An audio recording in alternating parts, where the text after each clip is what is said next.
I remember my dad, even though we ran a pub, trying to talk me out of it, saying you'll never have a life and you'll always be working and blah blah blah. But I still managed to have a life as well, and I still managed to go and watch my favourite football team and have a family and a child, and build relationships with people. It's still a thing. It's just maybe not as much as the normal 9 to 5 Monday to Friday worker. Hello and welcome to another episode of the Burnt Chef Journal, hosted by myself, Chris Hall, the founder of the Burnt Chef Project. This week's guest is Leigh Evans, who joins us from Bath. He talks about his journey in hospitality, starting off in a pub at a very early age. Leigh talks about his desire to achieve accolades, having won the Acorn Award, and also working hard to achieve 3 rosettes at a pub in Wiltshire. Leigh shares some quite honest and open experiences and the resulting impact that chasing accolades has had on his mental health and well-being, and talks openly about the way in which it's impacted him, his career, and also his personal life. I hope that you enjoy this week's episode, and stay tuned for more as we release new episodes twice a month. On the surface, we at Lamb Weston are a leading global frozen potato product provider, but hospitality is in our roots. We are helping to chip away the stigma of mental health in the industry and truly believe in well-being through potatoes, which is why we are in full support of the Burnt Chef Project. If you want to find out more about how we provide well-being through the humble potato, or try a free sample of our award-winning products, such as our proper British chips, the Dukes, follow us on Instagram at Lamb Weston UK. I'm Leigh Evans. I grew up in a family-run pub. So from the age of 7, I grew up in little place in the countryside near Cheddar, not far from Axbridge, to be honest. So nice little country pub. Kind of got stuck in. There was nothing to do when I was growing up, so it was like literally we were on the middle of nowhere, 1 bus a day or something like that. So there wasn't much to do. So I'd get involved straight away. I'd just be interested really every Sunday, making Yorkshire puddings, that sort of stuff. I don't know, making cakes, that all those little things you're kind of interested in as a kid. But I was kind of lucky really that I had a pub kitchen to do it all in. And then I started to get really, really interested in it. I was running like a Sunday night service when I was like 13. It was nothing special. It was just a home cooked food. It wasn't like, accolades and all that, but it was wholesome food. It was all cooked from scratch. It was good stuff, and it was a really good opportunity for me to learn really young, really early. I remember I used to work with my dad in the kitchen, kind of put him in his place on the other side of the kitchen, basically. So yeah, I was really lucky. My grandparents owned the pub, and we kind of ran it as a family. I went to catering college, and then in Weston-super-Mare, won a Chef of the Year competition in the first year. Beat kind of all the part-timers and the year 3s and the people above. It was judged by the head chef of the Royal Crescent at the time, Stephen Blake. Yep. He'd been there for, I think, 18 years. Bit of a legend. He basically said, if you want a job, when you're done, give us a call. And, at that age, all I wanted to do probably was go and work for someone like Gordon Ramsay in London. And that was the dream. And I went to Petrus for a couple of days, did a stage, and it just wasn't for me. But I was probably just a bit soft, to be honest. I grew up with my whole family, and then you go into the London way, I suppose, and it was a real culture shock for me. So I got in touch with the Royal Crescent, and did a couple of days there, and it was just more of a family. It was more, the kitchen team was a family. You know, the sous chefs took you in and looked after you, and they put me overnight in the Royal Crescent. And I think I was 17 at the time, maybe turning 18. And I think, you know, getting put up for the night in the Royal Crescent Hotel was pretty cool. They'd send me up room service for breakfast and stuff like that. And I was just a bit taken back by it all. And I kind of felt settled within the first day of being there. So I was, buzzing to start there, and I worked there for 5.5 years. So I think 3 years was under Stephen Blake, which was incredible. You know, a young kid learning all these old school ways. He was very old school in his mindset and his food, which was really good for a young chef. You get to learn kind of classical ways of doing things. But then Gordon Jones, who, he's got his own restaurant in Bath. He was sous chef, and he was starting to put his own influence on it. So I was learning kind of Gordon's ways, Stephen Blake's ways, and they were coming together on the menu. And Gordon was then kind of taking over, writing all the dishes. You know, we were then doing that as a team rather than it was just Stephen Blake's food. And I think that was what made me love it, because I was given a little bit of kind of independence, really young, and Gordy let me do a couple of dishes at lunchtime, and I think I was only 19, I think, at the time, and that was massive, like huge for me. And it's a real, at that age, when you're working in somewhere as prestigious as that, and you get those opportunities. I was really lucky, but I would. I'd come in on my days off all the time. I was quite into pastry. So on my days off, I'd be in learning pastry, and then I got to take over pastry section for a little bit. And like I said, I was there for 5.5 years. I left when Gordon left, and Gordon went off and did his own thing. And then I took over the Checkers in Bath, really young. I was, 21. Turning 22 maybe, or 22 at the time. Stupidly young. It was a real backstreet boozer. I used to go on Friday nights with the boys from the Crescent after work, and it was a spit and sawdust pub at the time. So then I took on this opportunity knowing they wanted to make it a foodie pub, and I was probably naive and thought, I can do all that at that age. And I just had to grow into it, really. I was really supported by the Bath Pub Company that just bought it at that time. So Joe and Justin, who own Bath Pub Company, they massively supported me. They didn't really have to do that. They took on this young head chef and gave me an opportunity, and we kind of grew the business together, which was really cool, to be fair. It started down here. We got national acclaim, and we got 2 AA Rosettes, and then we finished, I think, number 2 in a TripAdvisor yearly poll of like best pubs to eat in the UK, and it was just, there was just stuff happening all the time.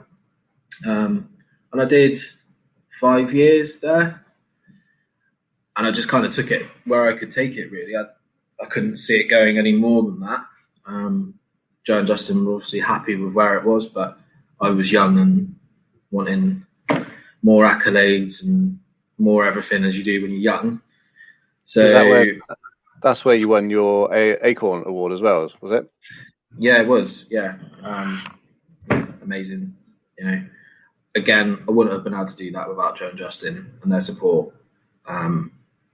They backed that all the way, and I wouldn't have had that kind of pedestal to be seen if they hadn't have given me that at a young age. So that was really cool. It's really cool to say you've got. There's not many people who've got it, so it's nice.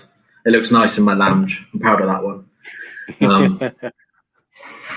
So we kind of went our own way. I've stayed in touch since. Really good friends with Justin, and great guys. They've gone off and done amazing things still, and they're progressing all the time with their sites.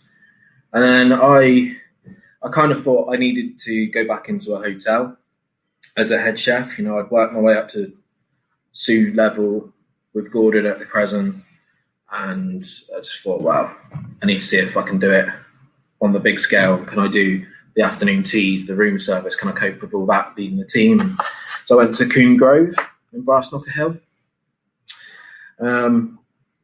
It was one of those kind of promised the world opportunities, and it started well, and then all the promises didn't happen. There was supposed to be millions of pounds of investment, and that kind of came to a halt. And we kind of agreed, it wasn't going to be what they want and not what I want. So we parted ways, and they sold it at the same time as I left, really, which was an absolute gutter. I'd built an amazing team, and I kind of had that time to really discover what mine and the team's food was and what it could be. And I suppose working at the Checkers, I was always chasing, and we'd get 2 rosettes, I'd want 3, and I couldn't understand why. And when I look back on it now, and me and Ramon, my Sue, he's worked with me for 3-4 places now, and he's gone off now to do his own thing, which is really cool. But we look back at the food now and go, do you know what? Yeah, we were just young, and you look at the food and think, yeah, they were right. It wasn't 3 rosette, and we just progressed. And when Coombe Grove were deciding to sell up and we parted ways, I saw an opportunity at the Methuen Arms, which is Buckham Brewery. They'd literally just taken on the property.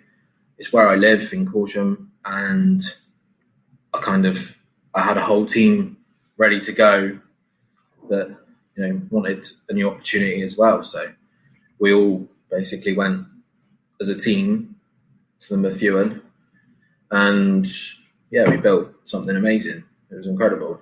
It was really, really good. I loved it. Kind of the place that feels like home. I went back last week actually for dinner for the first time since I've left, and just that kind of place that you think, yeah, I miss this place. It's just a great place to be. You turn up in the morning, an amazing property, and it's beautiful, isn't it? Yeah, beautiful. Absolutely brilliant property.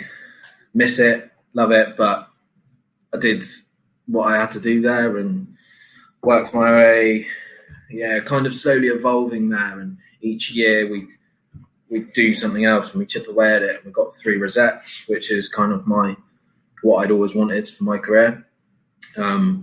Never really chased like Michelin stars or anything like that too much, but for me, like if you're cooking at a 3 rosette level, it's an amazing level to cook at. Really great, and I think everything else just can come along with it. Then I was probably chasing a lot when I was young, and I've had a kid since then, and you think there's more important things than chasing accolades and being in a book. If you're cooking great food and you're busy, that's kind of more important to me. So that's what we were. We were cooking, great food as a team. Really proud of the team that we built, and I worked my way up. And we last sort of 18 months, I decided I'd take on a GM role there. So I was still the head chef, but also general manager. And my sous chef stepped up, and the junior sous stepped up, and it was a learning curve, I suppose. It was amazing. I learned loads. There wasn't enough time in the week really to do everything. I think I learned for the good and I learned for the bad. Let's put it like that. It's a different role though, isn't it? Like, I mean, from hearing your journey, and it's something that's resonated throughout the industry, is that you chase the accolades, you chase these opportunities to move up the chain, but being either a head chef or a GM, or in your case both, at no point have you said, I went on this amazing training course in terms of how to manage people and build communication skills, manage budgets and stuff. These are all sort of things that you either learn from what you can throughout your journey, or you learn in the deep end. Yeah, and I think working at the Methuen, they're doing lots of work with Burnt Chef Project now, which is great to see. And I think it's kind of like I've been unfortunate. If there was more around of that when I was there, fantastic. I might still be there now, who knows? But I don't have any regrets. It's just it was quite a lot for one person to take on, and maintaining a level. We was in the background we were pushing for 4 rosettes actually. I wanted to match Hand and Flowers. I wanted to be a great destination pub as well. We were busy locally, so my next step was to take it to the next step again. And we were chipping away at that. We were doing all right, but I think there needed probably to be a little bit more support for me and the rest of the team, because it was quite a lot on my shoulders, which was then reflected on the team and probably the way I was with the team, which is not really how I wanted to be. But yeah, it is what it is. We parted ways last year. I went on to open up a restaurant locally. Local businessman presented an opportunity to come and open up a restaurant with him. And yeah, it hasn't worked out. I've left that property now. You really, I've learned a few things in this one as well. You've really got to know who you're going into business with and trust them. And I work with people that want to do something good and want to do it right. And I've left for that reason, that I want to do something right, really. It's got to be right by people. It's got to be right by suppliers. You've got to treat the suppliers how you want to treat your staff, really, because they're just as important. You look at the scenario we're in now. The suppliers last week on their knees. People are chefs. Chefs ringing up. Where's my order? Where's my order? Well, how are they supposed to cope with the demand that was set last week? Crazy. It's a tough time for.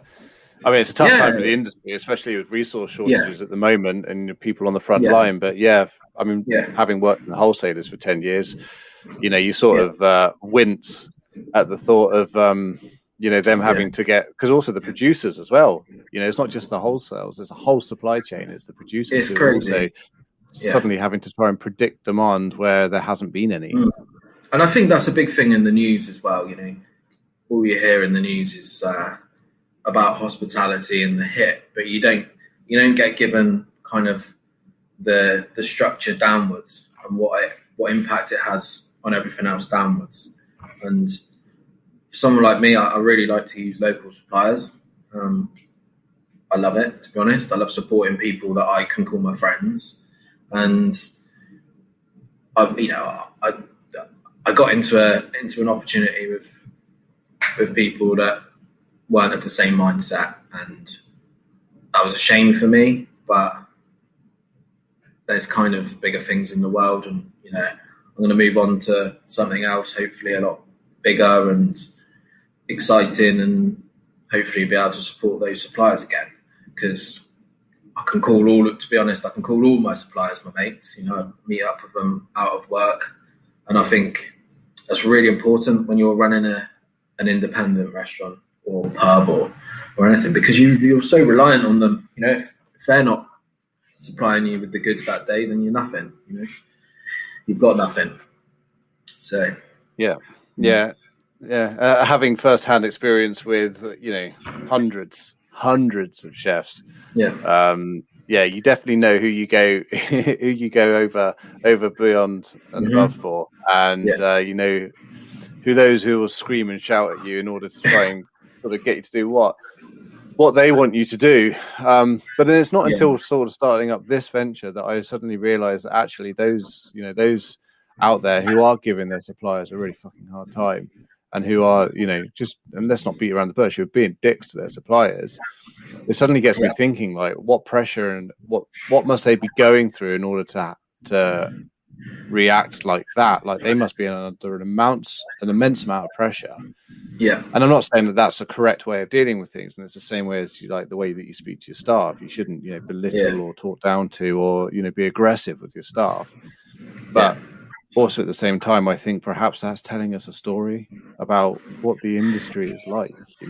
Yeah, of course. And it's a lot better. I mean, since I started to where we are now, it's it is a different world, but there's still so much to change. There's still so much that people need to realise. And you see so many properties last week opening up, and when they opened up outside, just saying, "Please be kind to our staff." We shouldn't be in that position where we're asking people, just Joe Public, to be kind to a front of house member of staff. It should just be normal. And it's not. You don't see Sainsbury's, Tesco putting out ads saying, "Please be kind to our staff," like this.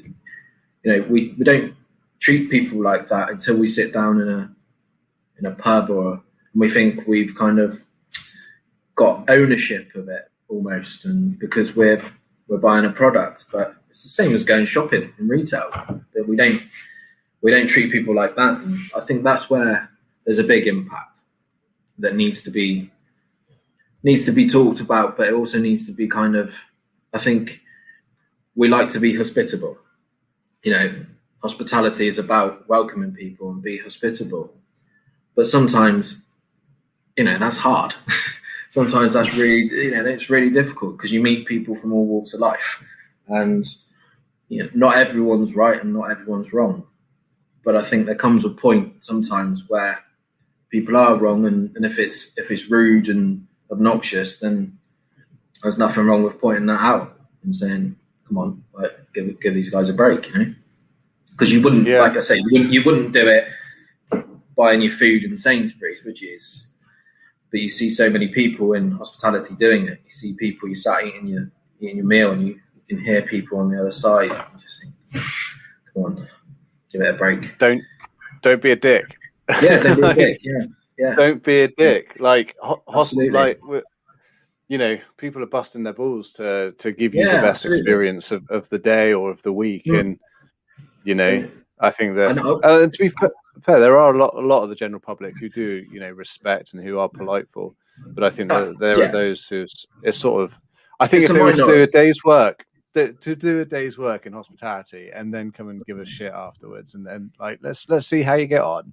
Let's see what we put ourselves through, our bodies, our minds, our relationships, our finances, everything else that goes with it. We do it because we love it, and we do it because we've got passion, and we want to be able to provide people with the best experience possible. But come and spend a day in our shoes, and then see if you still want to give us shit afterwards. Absolutely, and I think they'd probably opt out of that one. Well, I there's a lot of work that we need to do in terms of changing the overall behaviour of the general public with, I think, the industry. And one of the things I'm working on at the moment is doing a video with, funny enough, Tommy Heaney. He's going to play the leading man in it, but it's about educating the general public as to what goes on behind the scenes than you might realise. When you get that plate of food, it's not going to be a case of it just suddenly magically appears, or a drink. It doesn't magically appear in front of you, and there's no effort or work or creativity that goes into it. But it's also about the personal sacrifices that we make in order for that to happen. And I think the general public just needs to be a little bit more mindful, and potentially even pay more for what they're getting as well, because it's a skill, it's an art form, and we're a creative industry full of diverse individuals, but we're skilled individuals. This isn't magic that you see in front of you.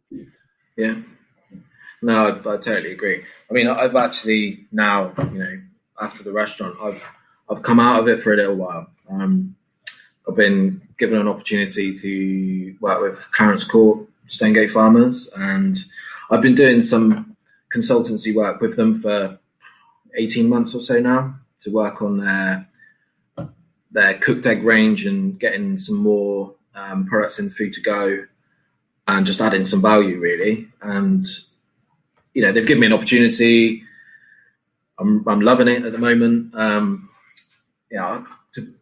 I'll be brutally honest. I couldn't think of anything worse, really, than opening up hospitality, knowing what it was going to be like. And that, I think, is the sad thing, that probably 7 years old, working in the industry, and I'm 33 now, and I couldn't think of anything worse than this onslaught of people coming in after this last 12, 14 months. I've spent time with my son that I would have never have spent time with. He was 2 going on 3 at the start of the pandemic, and now he's 4. And I've seen him grow up loads. That's, to me, massive. It was if there was any plus to take out of the last year, it's that. I'm separated with his mum, so it's not the easiest being a chef, balancing your time, bringing up a 4-year-old who starts school in September. So yeah, I've taken an opportunity to develop a development role for a little while, and there's plans later on in the year to look at opening somewhere else, fairly locally. But in the meantime, I'm really enjoying what I'm doing, getting every night off. It's a bit of a blessing, a 9-to-5 life at the moment. So I get every night off and every weekend off, and yeah, I'm enjoying it. I'm also learning loads about a completely different side of catering, basically. Learning all about the retail side and working with big supermarkets, working partly in a factory, partly in a development kitchen. So yeah, I feel like I'm not starting again at all, but I feel like I'm adding a kind of feather to my bow and learning a complete different aspect, but gaining loads of experience really quickly because I'm being thrown into the deep end and I have to learn quick. So I'm there at the moment. It's an interesting thing that you're saying, because one thing that we're doing like imminently, in fact, in the next 7 days, we're going to be launching a survey to try and find out where the hell people have gone to. And we know through conversations, like at the moment we're in COVID aside, we're in a pickle. The industry is severely understaffed, under-resourced, and we know through general conversations that it's because of A, B, and C.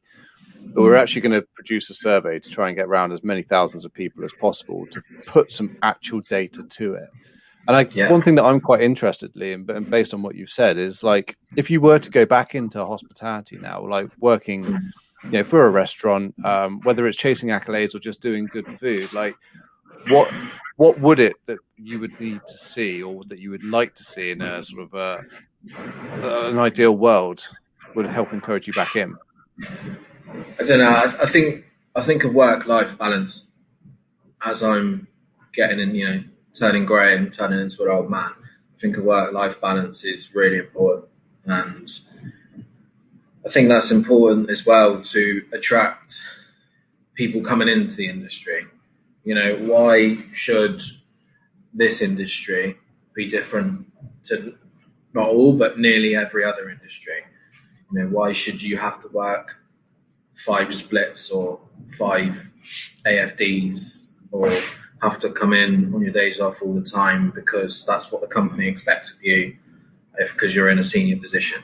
And I think that's wrong. It just needs a reset, and I think it needs a reset from top level.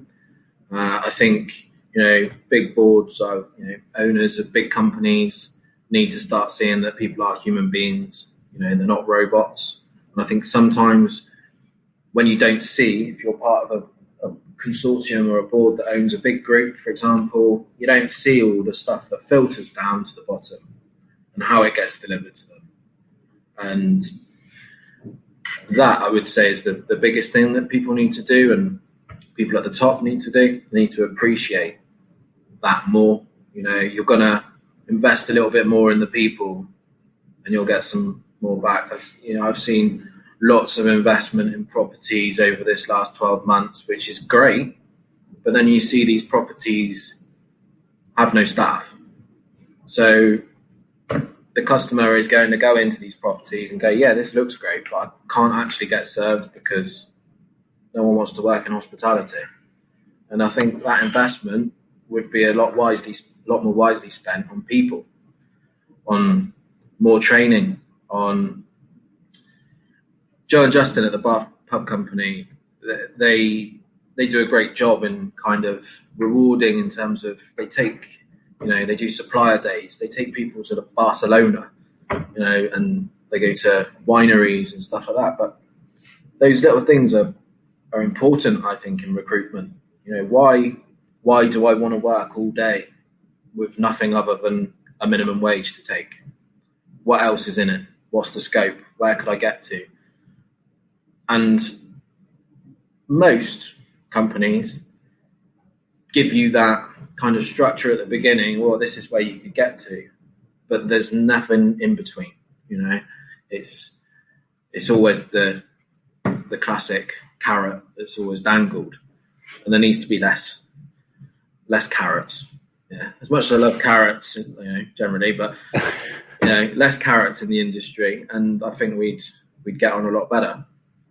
And also less sticks as well. There's a carrot or stick method, or Exactly. and stick method, whichever way around it is an old, outdated way of doing things. And funny you should mention, Buckham, because we've been doing a lot of work with them in terms of, not only just destigmatizing mental health, but their learning development team and people team there have really hit the nail on the head in terms of how do we get individuals trained up to the hilt so that they're like resilient and so that they know what they're doing and they feel competent. But what else can we do in order to be able to be a leader in the field and make sure that people are staying with us long term? And it's that progressive thought process and progressive structural process that we're starting to see echoed around the industry. But there's a lot of people out there at the moment, that are just sort of going, well, we know we need to change, we know we need to keep hold of people, but hospitality is not renowned for necessarily keeping hold of people. With a turnover rate of 130% in many businesses,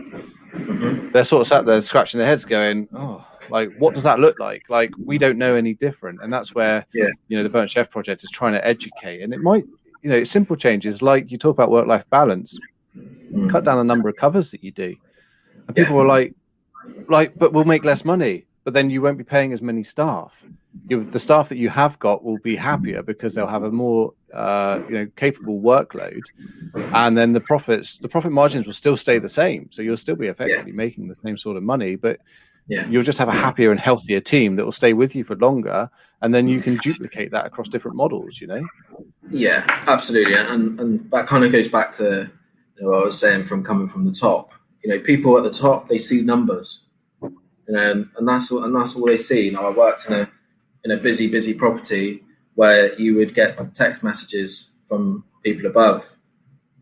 What figures are we on from yesterday? And that kind of added pressure, it builds up. At the time, someone like myself, you're probably thinking, yeah, great, he's smashing it. He's doing everything he needs to do. He's really hitting the numbers, all good. But when you're doing 6-7 days, and you've got the added pressure of your phone buzzing off in the first thing in the morning. What did you take last night? What's booked today? What's the kind of thing? Well, give me a chance. And you can only do as a human being so much. And I think really that's kind of where I hit the wall, is the pandemic and going into lockdown and never, ever, ever having a break between jobs, so everything I've done really has had quite longevity.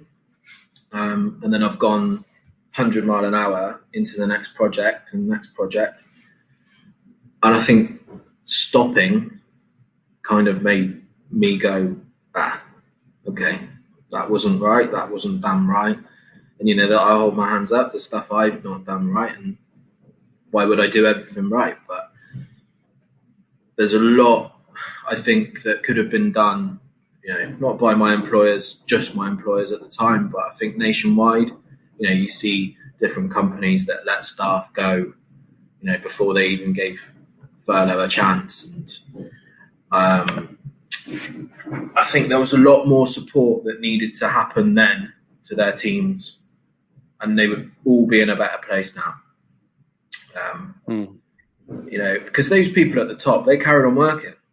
They were working out day to day. All right, it was stressful, and it was a different type of stress because they were trying to work out how they'd survive. But they had to also think about the day, unless they thought that the world was going to end. But we all knew there would be light at the end of the tunnel one day. how did they ever think they could open pubs or clubs or restaurants again? And did they think that we were building robots for 12 months whilst we were shut? Or, I think they realised that too late, and something they can take from this going forward, the bigger companies and the smaller ones, because the smaller ones probably did some shifty stuff with furloughs and stuff like that. So I think there needs to be lots of lessons taken out of this.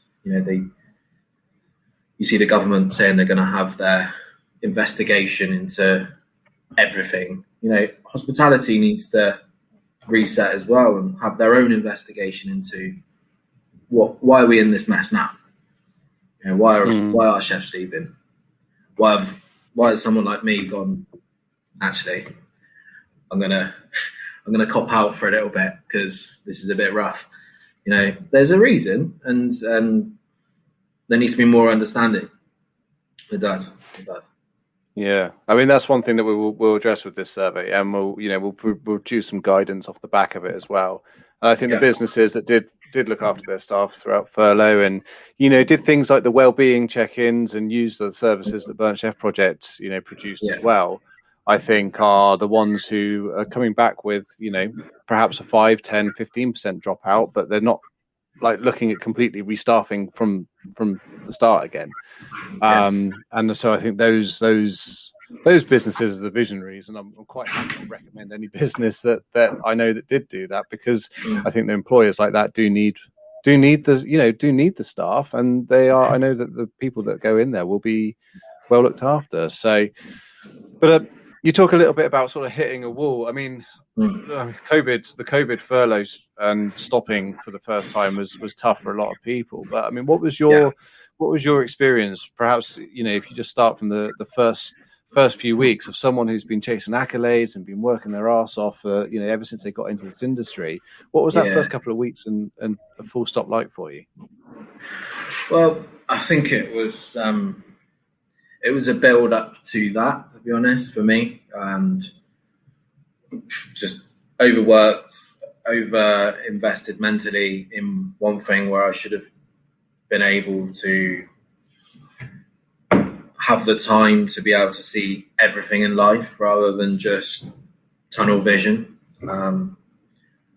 And I think hitting the lockdown was just the right time for me.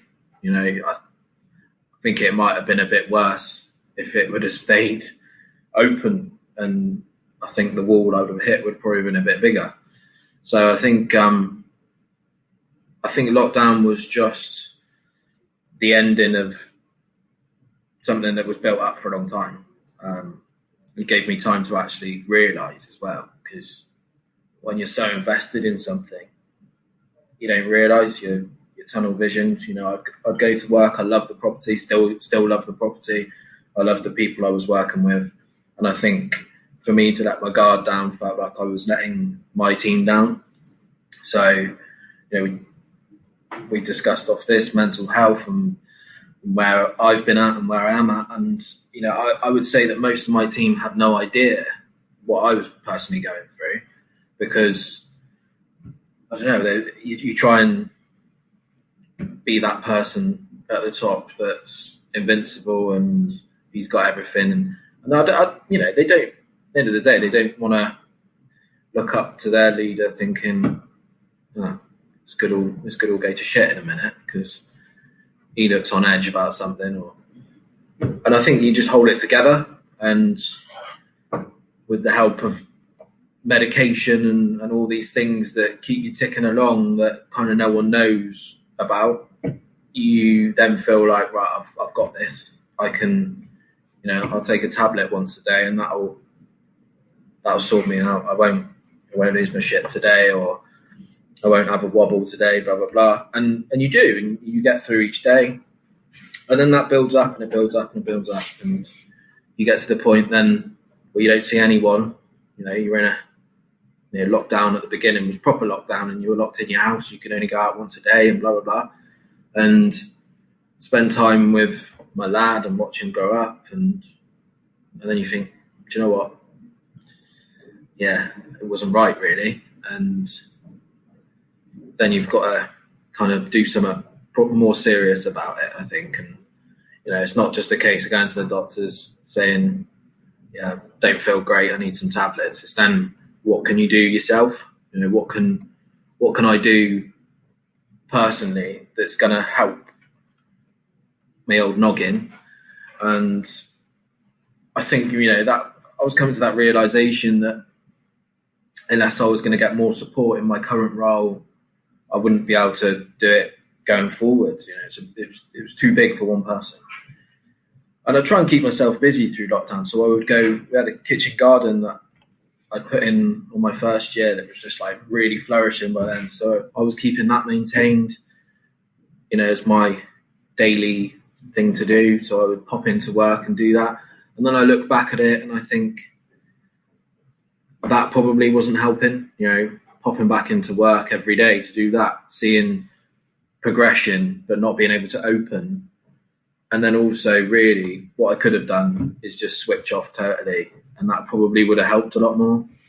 So, it's not one thing's fault or one person's fault. It's just a build up of things. And it was pretty rough. Went through some rough times, but a lot better now. So I'm curious, and just really for my own curiosity, but also for others who may have been experiencing. Yeah. What was it that you think? So, firstly, how long had you been feeling like prior to lockdown? How long had you been putting that Band-Aid over the top and taking medication for, just to be able to cope on a daily basis? Probably taking medication for 8 months before COVID hit, and I'd say like mentally struggling for 18 months before it, maybe 2 years possibly. One thing that really sticks in my head is I'd worked my nuts off to achieve 3 rosettes, and it was always the pinnacle for me to achieve that, and something I'd worked really hard to do. And not only that, we achieved it in a place that would do 100 for dinner, and to do 100 for dinner and at 3 rosette level was quite an achievement. And it was an achievement not just for me, my team, the company, everything. And I think when we achieved it, I was in the wrong place, and I actually wasn't bothered. And that to me was the point where I'm like, there is a problem, because I should be absolutely buzzing and shouting about this every day. And I wasn't. It was just literally, yeah, cool, done, next. Right, what's next? And I think not only was I putting the pressure on, next, people above me were also putting that pressure on as well. What's next? What's next? And there wasn't enough of a kind of, not literally, but enough of a party from what we'd achieved. We should have enjoyed it more. We should have took time to actually go, this is massive, like what we've done. This is amazing. And that's, like I say, it's not just one person's fault. It's a mixture of everything. But that's probably where it started for me, I'd say. Yeah. And it's not just hospitality. So there's what the two things. There's one thing that you said that seemed to link to this, which is at the top, if you show that you're infallible and that you're invincible, then people look up to you and they respect you. Yeah. But also on the flip side of that, if you are invincible and you've got this persona that it shows that you are capable of taking on more, then there are always going to be, and I know through personal experience of hitting targets, smashing targets, and going, right, you seem to have coped with that really well. So here's some more, because we would know if you weren't well, because you'd say something, or if you weren't coping. When you are at the top, and as you say, the perception is that vulnerability is a sign of weakness. Often enough, then it's just going to further compound the issues that you've got. So it sounds to me like you'd hit burnout. You'd hit burnout chasing that. Absolutely. And my old man would probably say, "Told you so," because for those few years before it, he was constantly recognising that. You know, I don't get to see much of him. They live an hour away, which isn't far, but when you're working in hospitality, you don't have much free time. So, yeah, we don't see massive amounts of each other, probably once a month, but that's enough for him to pick up on stuff that's not right. And he was probably the one that kicked me up the arse to actually do something about it. And you know, one of my friends who's in hospitality as well. Not many people. I've not really spoke about it too much, to be honest. You know, most of my team wouldn't really know about it. One of my friends who works in hospitality, you know, really successful. I kind of felt like I could probably talk to him, so you know, he knows about it. A lot of my other close friends don't, and I think what I'm trying to get over from this is that if I can talk about it in this open way like this, someone else can as well. You know, I'm not important. I'm no more important than anyone else. You know, you should be able to just talk about it. As I said about, you know, sitting at the top and trying to act like nothing's wrong. But I think as well, you can be guilty of not realising who needs help in your team. Now, I always try to be quite close with my team and know, but you don't always know. You don't always know what's going on in their head, what happens when they go home, and blah, blah, blah. So I think there needs to be more leaders at the top at my level, leaders at the top above kind of my level as well, that need to just be a bit more human and less robotic, and realise that people aren't just a number, and you know, they've got added qualities as well that you might not be seeing the best out of because you're not investing your time in getting the best out of. You know, I can tell you now, if I'm still on medication now, if I go 2 days where I didn't take it, I'm a dick. You know, I feel it straight away. And I think that if I'd have known that there is something out there that can give you a little push and a little bit of help, I'd spend months talking to my old man about it, and he's like, just do it, it'll be the best thing that you've ever done. I was like, I'm not going to get controlled by a tablet or anything like that. But to be honest with you, I'd give that advice to anyone now.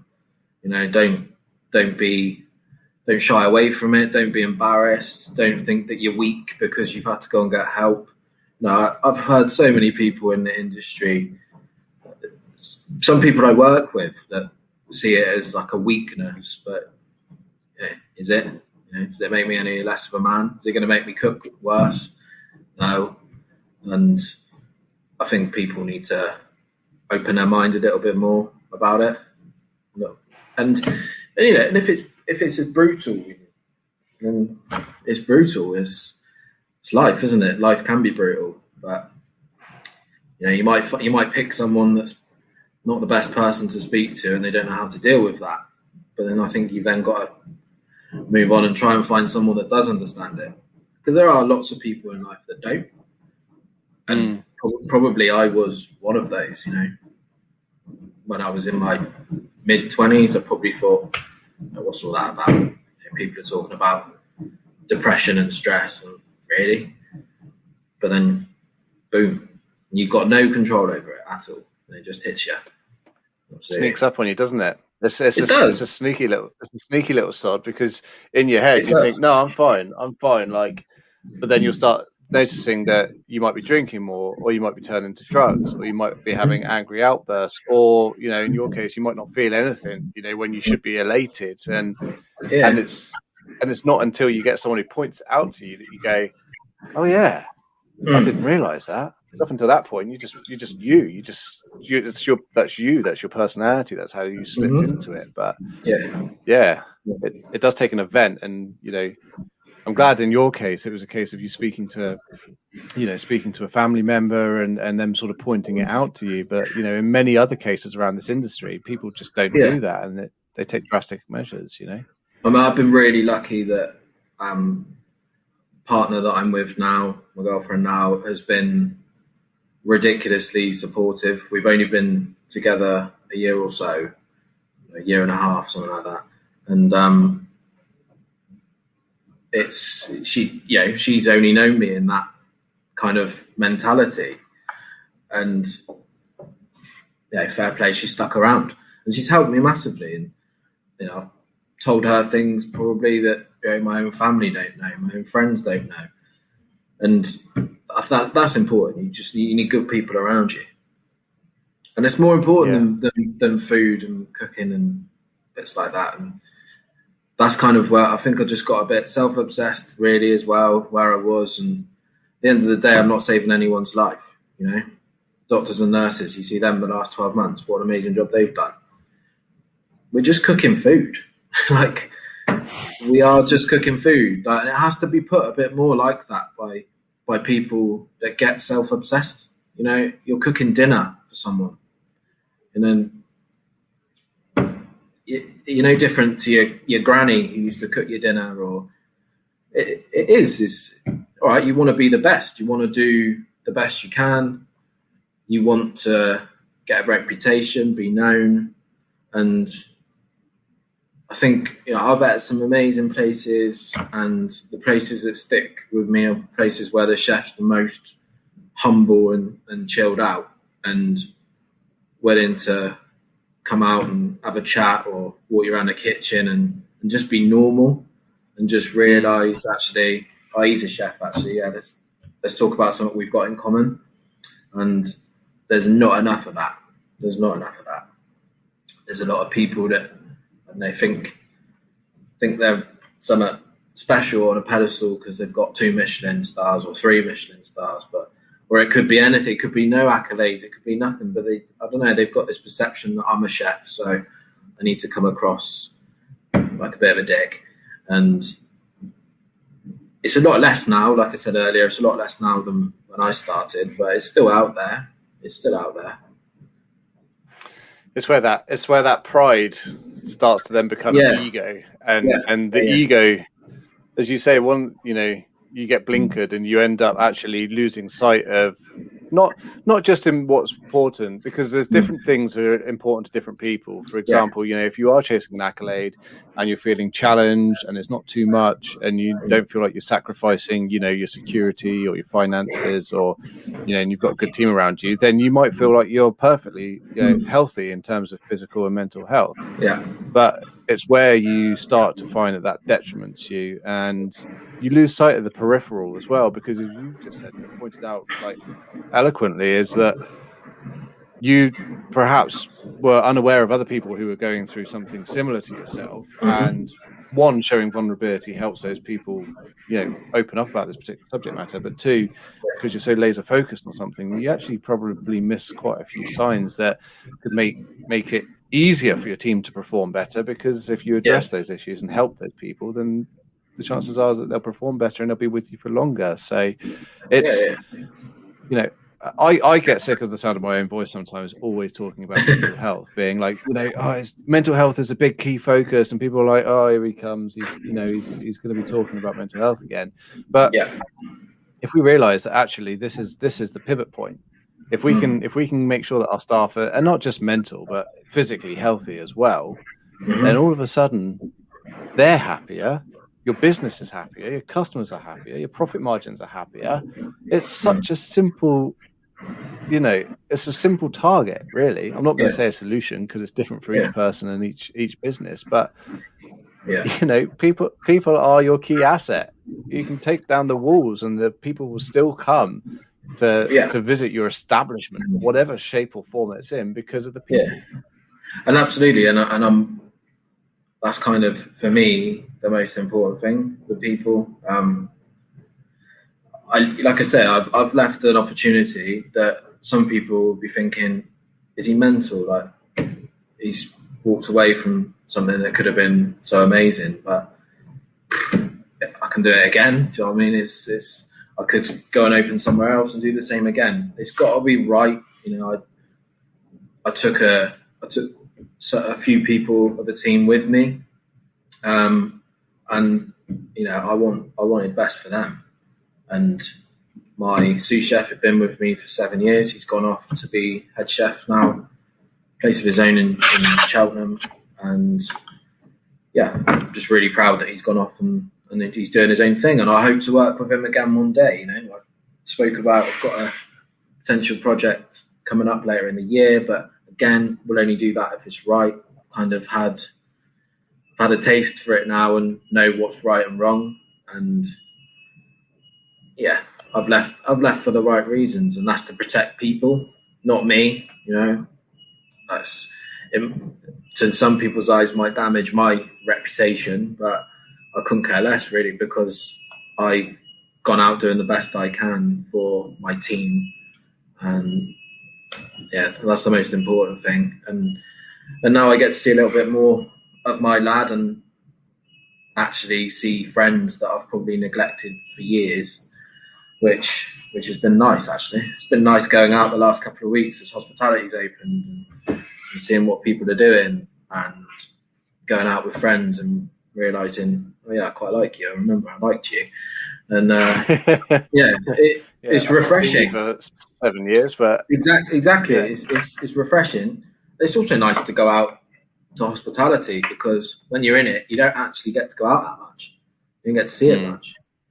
It's quite nice to actually see what's going on in the world. So yeah, loving it from that aspect.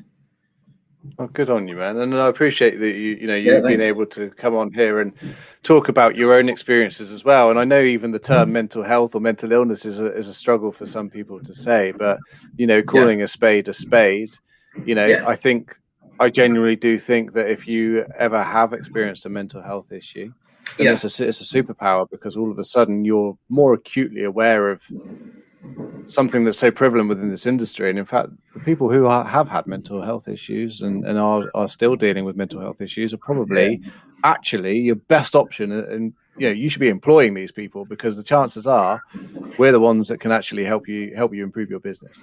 Absolutely. Absolutely. Yeah. I think 2 years ago I wouldn't have been able to do this and talk about it, and I'm in a position where I can, so I may as well talk about it as much as possible, or everyone with it. But I may as well talk about it and potentially help someone that's listening and thinking, oh, actually, I should probably do something about it. So I'm hoping that comes of this. If it does, great. I think it does, mate. Your voice and anyone's voice on this particular subject matter, I think, is powerful. And there aren't enough people at the moment speaking out on their own experiences, because the chances are, as you say, if it can reach one person, and that one person goes, oh, do you know what? I resonate with that. There's things that person was talking about during their journey that I do, and perhaps I need to address that. I think then that's the aim. And the ironic thing is 9 times out of 10 we'll never know about it either. No, exactly. So exactly, but it's important. It is I mean, there's going to be people that probably watch this and that I've worked closely with and go, oh, I didn't know that, and that's also a little bit of a shame that I couldn't talk to them about it, because I didn't feel like I could at the time. But yeah, I hope that enough people are listening that it will help. I hope, anyway. Well, the key thing to remember, mate, is it doesn't define you. Exactly. I have asthma.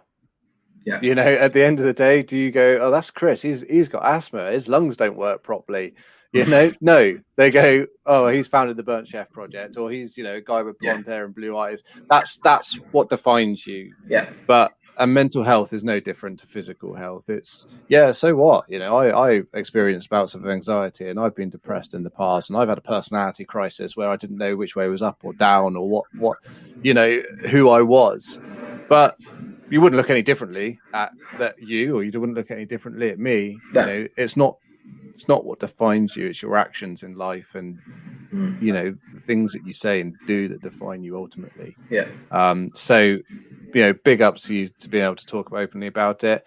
I mean, in terms of the last question that I have for you, which is the same question I ask every guest, and I'm going to ask you,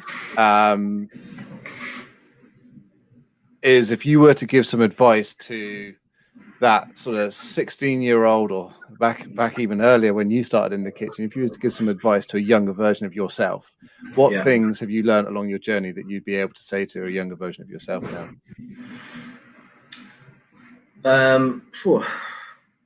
I'd probably say go into it with an open mind. I remember my dad, even though we ran a pub, trying to talk me out of it, saying you'll never have a life and you'll always be working and blah, blah, blah.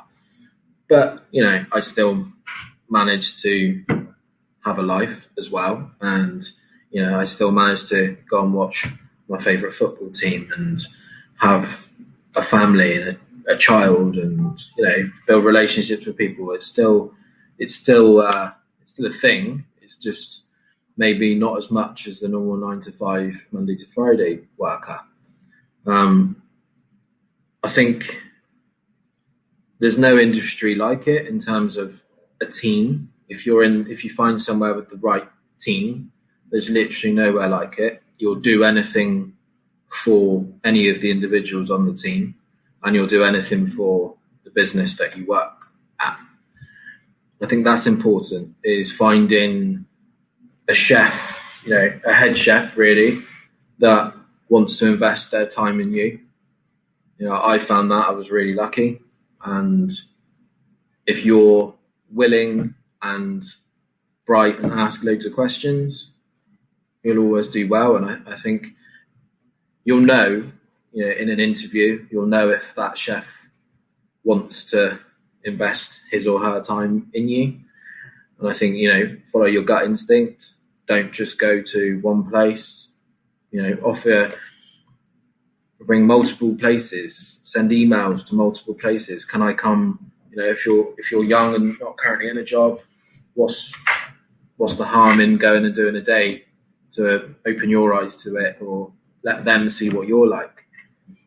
I'd say so many people now think they're owed something, but gaining knowledge is invaluable. So don't go with the mindset of, I'm going for a day, can I get paid? Go for the mindset of, I'm going to go and witness something special, learn what I can, and if I love it, then I'll pursue it. And I think that's important. I think if more young people were like that, we'd probably be in a better position. And I think that could be helped by schools and colleges and getting chefs to go into schools and colleges and, young adults that are interested in cooking, get them more interested. You can spot straight away who's interested in cooking at school and who's not. Well, why not bring in chefs? Why not bring in people that have experienced stuff in the industry? Get them excited about stuff. Then there'll be more people willing to get into it. When I was at school, particularly, if you didn't know what you wanted to do, they'd send you to catering. Or the army. yeah. What job do you want to do? I don't know. Well, you make a great chef. And that has to change. And I think that's the whole the reset thing that I was saying. It's everything. It's everything. But I think if you're young and you find the right kitchen, don't rush. Don't. I'm a fine one to talk. I took over a pub when I was 21, 22 as head chef, but I still grew up in one, and I was doing it from a really young age. But the people that think they should be a head chef, sous chef after working a year, not right. It's the same as being a carpenter, a builder, or whatever. You do your apprenticeship. You work in modules. You do this, and it's exactly the same in a kitchen. You've got to learn it, then you've got to do it, and you've got to prove you can do it, and then you learn the next thing, and the next thing, and the next thing. There's no point in rushing. Exactly.